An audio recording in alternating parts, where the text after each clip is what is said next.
उत्तर प्रदेश के मुख्यमंत्री योगी आदित्यनाथ ने कहा, आज का दिन हमारे लिए बहुत महत्वपूर्ण है। आज भारत के संविधान के निर्माता डॉक्टर बाबा साहब अम्बेडकर की जयंती है। दलितों, वंचितों और समाज के उपेक्षित वर्ग को न्याय दिलाने का उन्होंने काम किया। उनके लिए भव्य भवन का निर्माण और लोकार्पण किया गया।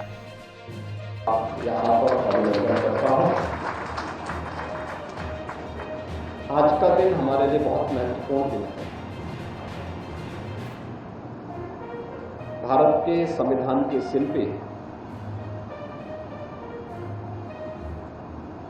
बाबा साहब डॉक्टर भीमराव अम्बेडकर जी की आज पावन जयंती भी है।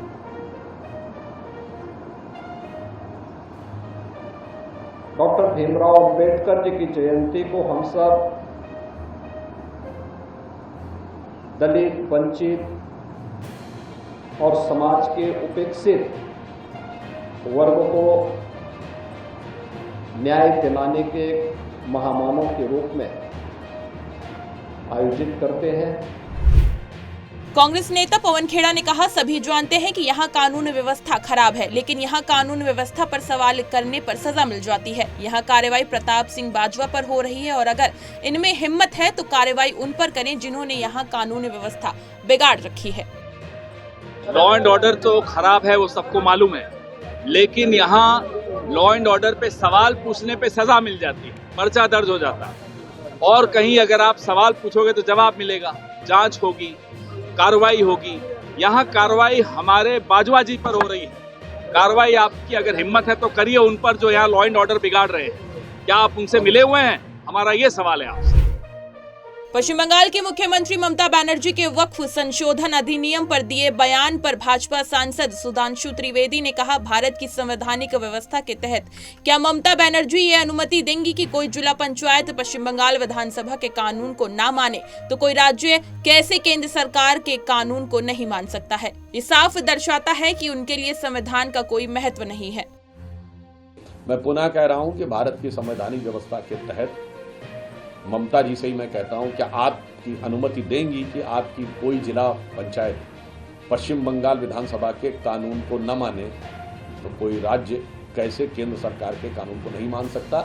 यह भी साफ दर्शाता है कि इंडी गठबंधन और ममता बनर्जी जी के लिए संविधान का कोई माने नहीं। वैसे मैं एक और बात भी कहना चाहूँगा, आज ममता बनर्जी जो कर रही हैं ये उनकी राजनीतिक कुशलता नहीं, व्यवस्था है, क्योंकि अब कट्टरपंथी तत्वों के हाथ में तृणमूल कांग्रेस की सरकार बंधक हो चुकी है। बिहार भाजपा अध्यक्ष दिलीप जायसवाल ने हरियाणा के मुख्यमंत्री नायाब सिंह सैनी द्वारा बिहार के उप मुख्यमंत्री सम्राट चौधरी पर दिए गए बयान पर कहा, सम्राट चौधरी बिहार के भाजपा विधायक दल के नेता हैं, वो भाजपा का नेतृत्व कर रहे हैं। उसी तरह जीतन राम मांझी, चिराग पासवान अपने अपने दलों का नेतृत्व करेंगे। एनडीए का नेतृत्व हमारे सर्वमान्य नेता नीतीश कुमार करेंगे। भारतीय जनता पार्टी के हमारे मुख्यमंत्री हैं नायाब सिंह सैनी साहब, और नायाब सिंह सैनी साहब को मालूम है कि सम्राट चौधरी जी बिहार के विधानमंडल दल के बीजेपी के नेता हैं। तो बीजेपी के विधानमंडल दल के नेता हैं तो बीजेपी का नेतृत्व वो कर रहे हैं। उसी तरह जीतन राम मांझी जी अपने पार्टी का नेतृत्व करेंगे। उसके बाद उपेंद्र कुशवाहा जी अपने पार्टी का नेतृत्व करेंगे। चिराग पासवान जी अपने पार्टी का नेतृत्व करेंगे। और सर्वमान्य सबका एनडीए का नेतृत्व, उन्होंने ये नहीं कहा कि एनडीए का नेतृत्व करेंगे।